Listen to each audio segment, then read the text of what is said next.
لما سعره يوصل ل40 و45 جنيه يبقى لازم نتصرف، مش هنروح ندفع فيه المبلغ ده، وهو أصلًا في الآخر شوية دقيق وشوية لبن وحتة زبدة وهتعملي أحلى قالب توست هيضحكوا عليه.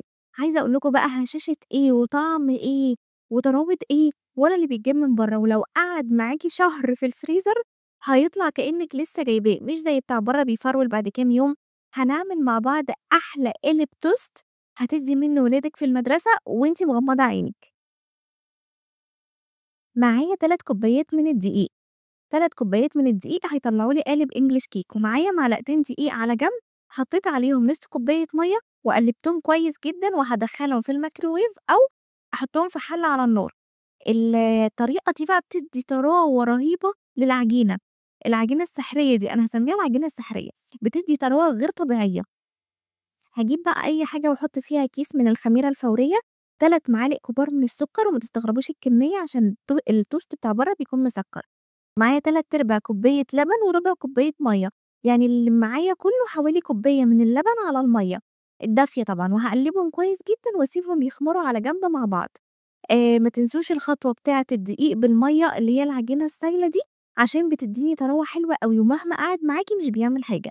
هاحط رشة ملح على الدقيق ومعلقة من الخل، طبعًا مُحسِّن مش قادرة أقول لكم بيكون عامل إزاي.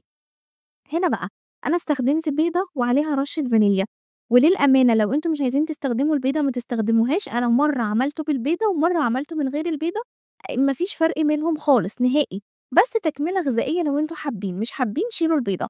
هنبتدي بقى ننزل باللبن شوية، شوية ونقلّب الخليط بتاعنا، كل واحد حسب الدقيق بتاعه، يعني أنا استخدمت الكمية دي إلا شوية.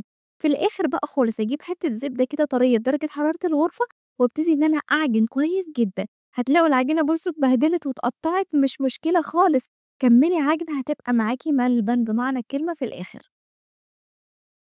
دي بقى بتدّينا طراوة وريحة وطعم وغناوة مش قادرة أقول لكم إزاي.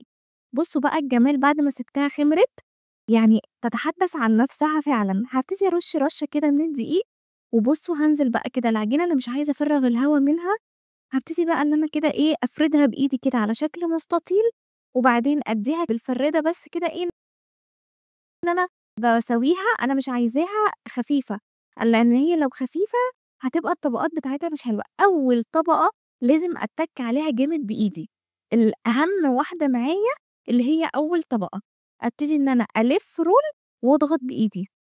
شايفين معايا العجينة مش مستحملة وإن هي فيها سِنّة تلزيق، أنا ما رضيتش أرُش دقيق كتير عشان أنا عايزاها طرية، طرية.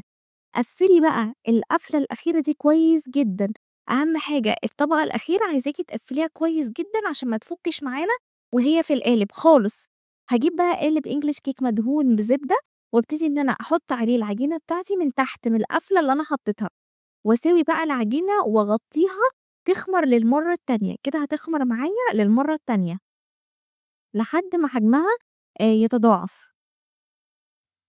أهم حاجة نسويها كده عشان تاخد الشكل كويس. بُصّوا بقى بعد ما خمرت ما شاء الله على الجمال، تقريبًا أخدت القالب كلّه، باكون مسخّنة الفرن على درجة حرارة 200 بادخّلها أول 10 دقايق، وبعد ال10 دقايق باقلل الحرارة ل180 وباسيبها على الرف الوسطاني، بتاخد معايا نُص ساعة، ويا ريت يكون الرف الأعلى مش لتحت، باشغّل عليها تحت بس. أول ما تخرج بادهنها دهنة زبدة، وابتدي إن أنا كده أغطّيها بالفوطة، ويا ريت ما نقطّعهاش خالص في الوقت اللي إحنا عملناه فيه، نقطّعها بقى بعدين بعدها ب3، 4 ساعات. بُص بقى، قطّعي بقى التقطيعة اللي تعجبِك، تخينة، رفيّعة، زي ما أنتِ عايزة، وكُلي أحلى توست. أتحداكم إن أنتم عمركم ما هتشتروه من برّه تاني.